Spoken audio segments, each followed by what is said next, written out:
नमस्कार सर्वांना। तर ज्या जाहिरातीची आपण वाट पाहत होतो ती जाहिरात आता आलेली आहे, ती म्हणजे रेल्वे ग्रुप डी भरती। ठीक आहे, तर संपूर्ण माहिती आपण या व्हिडिओच्या माध्यमातून पाहणार आहोत। तर चॅनलवर जर नवीन असाल तर चॅनलला लाईक करा, शेअर करा, सबस्क्राईब करा आणि बेल आयकॉनचं बटन दाबायला विसरू नका।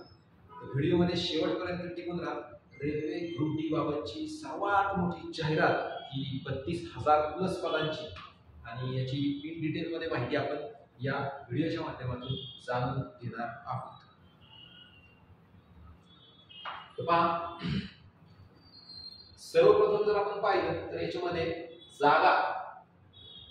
जागांमध्ये मी या ठिकाणी फक्त मुंबई झोनच्या जागा घेतलेल्या आहेत। त्याच्यामध्ये जर आपण पाहिलं तर मुंबई सेंट्रल आणि मुंबई वेस्टर्न। ठीक आहे, तर याच्यामध्ये पहा एकूण पदं आहेत 14। एकूण पदं आहेत 14 आणि जागांचं जर विश्लेषण आपण पाहिलं तर ओपन कॅटेगरी, त्याचबरोबर जर पाहिलं तर या ठिकाणी SC category, ST category, OBC, EWS आणि टोटल अशा ह्या एकूण जागा आहेत। ठीक आहे, तर जागा ज्या काय आहेत त्या तुम्ही टेलिग्रामवरती आणि तुम्ही पीडीएफ मध्ये पाहिल्या देखील असतील। तर जागांच्या बाबत जास्त काही विश्लेषण करत नाही, परंतु या एकूण 14 पदांसाठी ही रेल्वे ग्रुप डी ची भरती मुंबई वेस्टर्न आणि मुंबई सेंट्रल साठी राबविण्यात येणार आहे। ठीक आहे, त्याचबरोबर दुसरी एक ती म्हणजे मुंबई सेंट्रलची, आधीची होती मुंबई वेस्टर्नची, ही आहे मुंबई सेंट्रलची जाहिरात। एकूण पद जी आहेत मुंबई साठी 1892 प्लस आधीची ती म्हणजे 1395। ठीक आहे, 1892 प्लस 1395 एकूण जर पद आपण पाहिली तर 5 2 7 9 9 18। ठीक आहे, 9 3 12 एकूण जवळजवळ 3287 पदांची ही जाहिरात एकट्या मुंबईसाठी आहे। ठीक आहे, म्हणजे महाराष्ट्रासाठी आहे। तर तसं काही नाही, म्हणजे भारतामध्ये कोणीही याच्यासाठी फॉर्म भरू शकतं। तर सर्वात महत्त्वाच्या ज्या दिनांक आहेत त्या फॉर्म भरण्याची जी काय सुरुवात आहे ही 23 जानेवारी 2025 पासून झालेली आहे।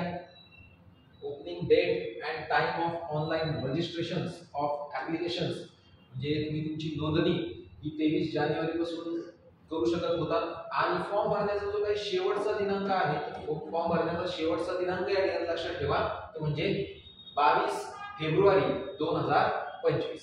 फॉर्म भरण्याची शेवटची तारीख आहे विद्यार्थी मित्रांनो 22/2/2025, 22 फेब्रुवारी 2025। ठीक आहे, पुढं याच्यामध्ये जर पाहायचं झालं तर ते म्हणजे एज क्रायटेरिया।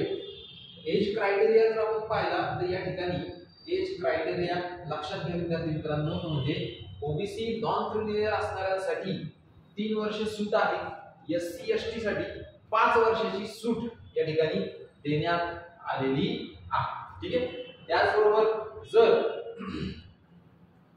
तर ह्या मेन सूट आहेत आणि जसं की ओपन साठी सर्वांना माहिती आहे एजचा क्रायटेरिया जो काय आहे तो 36 वयापर्यंत तुम्ही हा रेल्वे ग्रुप डी चा फॉर्म भरू शकता।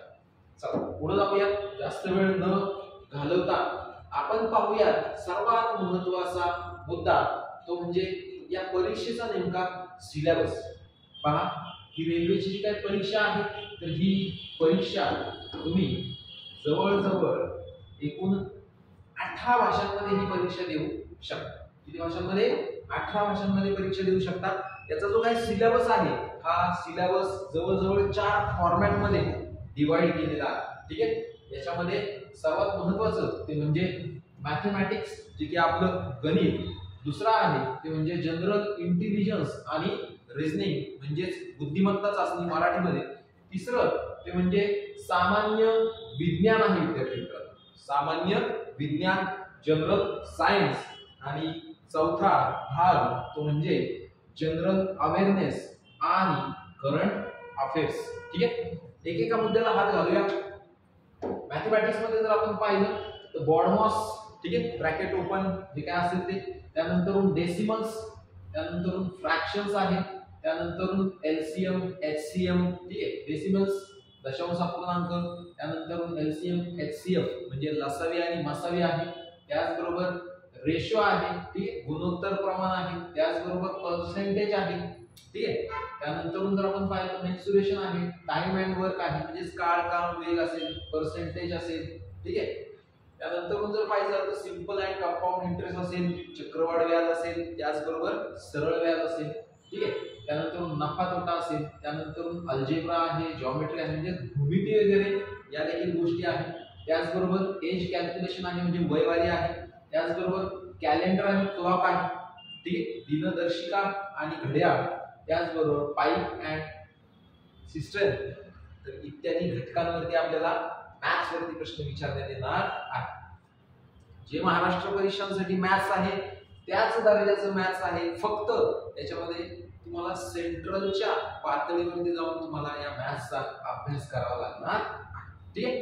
पुढं ते म्हणजे जनरल इंटेलिजन्स म्हणजे रिझनिंग मध्ये जो काय सिलेबस आहे, विद्यार्थी मित्रांनो एक लक्षात ठेवा, कुठल्याही परीक्षेची तुम्ही तयारी करताय तर तुमच्याजवळ त्या परीक्षेचा सिलेबस असणं खूप गरजेचं आहे. कारण सिलेबस जर नसेल तर आपली नाव 100% या स्पर्धा परीक्षेच्या समुद्रामध्ये भटकणार आहे. त्यामुळे तुमच्याकडे सिलेबस असणं खूप गरजेचं आहे, ठीक आहे. चौथा फॅक्टर आहे तो म्हणजे जनरल सायन्स. याच्यामध्ये जर आपण पाहिलं तर फिजिक्स आहे, केमिस्ट्री आहे, त्याचबरोबर लाईफ सायन्स आहे, इत्यादी 3 विज्ञानांवरती आपल्याला प्रश्न विचारण्यात येणार आहे. जो काय त्याचा दर्जा आहे हा 10वी लेवलचा असणार आहे आणि केंद्राची परीक्षा आहे म्हणून सीबीएसई लेवलचं विज्ञान हे तुम्हाला करायचं आहे, ठीक आहे. पुढं याच्यामध्ये जर आपण पाहिलं तर जनरल अवेअरनेस, ठीक आहे, जनरल अवेअरनेस आणि चालू घडामोडी म्हणजे सामान्य ज्ञान आणि चालू घडामोडी म्हणजे करंट अफेअर्स याच्यावरती आपल्याला प्रश्न विचारले येणार आहे. त्याच्यामध्ये जर आपण पाहिलं तर सायन्स आणि टेक्नॉलॉजी याच्यावरती प्रश्न आहे, ठीक आहे. त्याचबरोबर पुढे जर आपण पाहिलं स्पोर्ट्स वरती प्रश्न आहे, त्यानंतर कल्चर संस्कृतीवरती प्रश्न आहे. उदाहरणार्थ बिहू हा नृत्य प्रकार कोणत्या राज्याचा आहे, कुचिपुडी हे जे काय नृत्य आहे तर बिहू हा सण कोणत्या राज्यामध्ये सेलिब्रेट केला जातो, त्याचबरोबर कुचिपुडी हा नृत्य प्रकार कुठल्या राज्याचा आहे. अशा स्वरूपाचे जनरल प्रश्न हे कल्चर रिलेटेड विचारले जातात. त्याचबरोबर पर्सनॅलिटीज वरती प्रश्न आहे, व्यक्तिमत्वांवरती प्रश्न आहे. पुढे जर आपण पाहिलं तर इकॉनॉमिक्स अर्थशास्त्रावरती प्रश्न आहे. पुढे जर पाहिलं तर पॉलिटिक्स म्हणजेच संविधान घटनेवरती प्रश्न आहेत आणि any other subject of importance इतर महत्त्वाचे विषय याच्यावरती देखील आपल्याला प्रश्न या ठिकाणी सामान्य ज्ञानच्या माध्यमातून आणि चालू घडामोडीच्या माध्यमातून विचारण्यात येणार आहे. परीक्षा पद्धती पाहूयात नेमकी ही परीक्षा पद्धती असणार कशी. सिलेबस पाहिला आपण, मॅथ आहे, रिझनिंग आहे, सायन्स आहे आणि काय आहे मित्रांनो तर सामान्य ज्ञान आणि चालू घडामोडी. सिलेबस सोपा आहे, एक टॉपिक घ्यायचा आहे आणि त्या टॉपिकला भेदून या परीक्षेची तयारी आपल्याला करायची आहे. पुढे जाऊयात. ही परीक्षा पद्धती ही नेमकी कशी आहे तर एकूण प्रश्नांची संख्या आहे या ठिकाणी 100, ठीक आहे. आणि तुमचा जो काय कालावधी आहे परीक्षेचा तर कालावधी आहे 90 मिनिटांचा, ठीक आहे. 100 प्रश्नांचं डिवायडेशन जर आपण पाहिलं तर याच्यामध्ये general awareness and current affairs याच्यावरती आपल्याला 20 प्रश्न विचारण्यात येणार आहे. पुढं जनरल इंटेलिजन्स आणि रिझनिंग म्हणजेच बुद्धिमत्तेवरती आपल्याला 30 प्रश्न आहेत. पुढं मॅथमॅटिक्स वरती आपल्याला 25 प्रश्न आहेत आणि एकट्या जनरल सायन्स वरती आपल्याला जवळजवळ या ठिकाणी 25 प्रश्न विचारण्यात येणार आहेत, ठीक आहे. त्यामुळे तुम्हाला विज्ञान या विषयावरती जास्त काम विद्यार्थी मित्रांनो या रेल्वेच्या ग्रुप डी च्या परीक्षेसाठी करावं लागणार, ठीक आहे. 100 प्रश्न आहेत. एकूण वेळ जर आपण पाहिली तर एकूण वेळ आहे 90 मिनिटांची. सायन्स 25, मॅथ्स 25, रिझनिंग 30 आणि जनरल अवेअरनेस जवळजवळ आहे विद्यार्थी मित्रांनो 20 मार्क, ठीक आहे. तर अशी ही परीक्षा पद्धती असणार आहे आणि परीक्षा ही पूर्णतः सीबीटी असणार आहे. CBT computer based test online स्वरूपात ही तुमची परीक्षा होणार आहे. त्यामुळे कम्प्युटरचा सराव हा तुमचा असणं गरजेचं आहे. पात्रता आहे याला 10वी पास. पुढं सर्वात महत्त्वाचा मुद्दा की गेल्या वर्षीचा कट ऑफ किंवा गेल्या वेळेसच्या ग्रुप डी च्या परीक्षांचा कट ऑफ हा नेमका किती आहे तर मी या ठिकाणी मुंबई रिजनचा जो काही कट ऑफ आहे हा तुमच्या समोर मांडलेला आहे. तर कॅटेगरी अनरिझर्व याचा जर कट ऑफ आपण पाहिला तर कट ऑफ आहे 96 मार्कांचा. ठीक आहे, किती मार्कांचा आहे? 96 मार्कांचा. एससी चा जर कट ऑफ आपण पाहिला तर एससी चा आहे जवळजवळ 91 मार्कांचा. ठीक आहे, एसटी चा जर कट ऑफ आपण पाहिला तर जवळजवळ आहे 85 मार्कांचा. पुढं ओबीसी चा जर कट ऑफ आपण पाहिला तर तो आहे 94 मार्कांचा. ईडब्ल्यूएस चा जर कट ऑफ आपण पाहिला तर तो आहे 81 मार्कांचा. ठीक आहे, परंतु या ठिकाणी नॉर्मलायझेशन या ठिकाणी होत असतं आणि नॉर्मलायझेशन नुसार जर आपण कट ऑफ पाहिला तर ओपनचा येतो 64, एससी चा आहे 51, एसटी चा आहे 44, ओबीसी चा आहे 58 आणि ईडब्ल्यूएस चा कट ऑफ आहे तो म्हणजे 40 मार्कांचा. ठीक आहे, यातून असं की नॉर्मलायझेशन नेमकं काय आहे? प्रत्येक जे काय स्लॉट्स असतात त्या स्लॉट्सला एखाद्या स्लॉट्सला अवघड पेपर येतो, एखाद्या स्लॉट्सला सोपा पेपर होतो. या दोघांचा ताळमेळ म्हणजेच नॉर्मलायझेशन होईल. नॉर्मलायझेशन नुसार जर कट ऑफ आपण पाहिलं तर कट ऑफ या ठिकाणी आपल्याला घसरलेला दिसतो. त्यामुळे जास्त काही लोड घ्यायचं नाही विद्यार्थी मित्रांनो. पेपर अतिशय सोपे असतात. तुम्हाला सायन्स वरती काम करणं खूप गरजेचं आहे. चला पुढे जाऊयात. जर तुम्ही जर या रेल्वे ग्रुप डी ची जर तयारी करत असाल किंवा तयारी तुम्हाला करायची असेल तर लोकराज्य अकॅडमी तुमच्यासाठी घेऊन आलेली आहे. ती म्हणजे रेल्वे ग्रुप डी बॅच. त्या बॅच मध्ये जर पाहिलं तर मुख्यतः 3 विषय आहेत. ठीक आहे, याच्यामध्ये पहिला जो विषय आहे तो म्हणजे सायन्स आणि जीकेचा.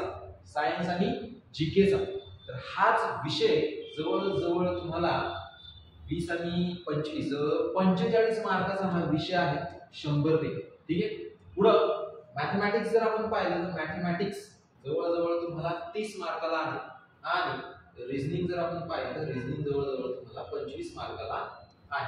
ठीक आहे, तर आपली जी काय रेल्वे ग्रुप डी बॅच आहे त्याच्यामध्ये 3 शिक्षक आहेत. त्याच्यामध्ये अमोल ढोरे सर हे तुम्हाला रिझनिंग शिकवतील. पुढं हृदयनाथ कुंडे सर हे तुम्हाला मॅथमॅटिक्स शिकवतील आणि मी स्वप्नील वैराळ तुम्हाला सायन्स आणि जीके रिलेटेड संपूर्ण माहिती किंवा संपूर्ण विषय हा तुम्हाला व्यवस्थितरित्या शिकवेल. ठीक आहे, तर कोणी जर बॅच जॉईन करण्यासाठी इच्छुक असाल भोसरी, आळंदी, दिघी, सरोली, मोशी, पिंपरी चिंचवड, पावधन त्याचबरोबर बोखेल, विश्रांतवाडी या परिसरातून जर कोणी बॅच जॉईन करण्यासाठी किंवा रेल्वे ग्रुप डी भरतीची जर तयारी करण्यासाठी इच्छुक असाल तर तुम्ही अकॅडमीला संपर्क साधा. मी माझा या ठिकाणी कॉन्टॅक्ट नंबर देतो 7507983255. तुम्ही या नंबरवरती माझ्याशी संपर्क साधू शकता आणि रेल्वे ग्रुप डी ची भरतीची तयारी करू शकता. खूप मोठी सुवर्ण संधी आहे विद्यार्थी मित्रांनो. जवळजवळ 32,000 पेक्षा जास्त जागा या कधीच एवढ्या जागा कुठल्याही परीक्षांसाठी येत नाही. तर या रेल्वे ग्रुप डी च्या भरतीने खूप मोठी सुवर्ण संधी ही तुमच्या समोर उपलब्ध करून दिलेली आहे. भेटूयात पुन्हा एकदा नेक्स्ट व्हिडिओ मध्ये. धन्यवाद.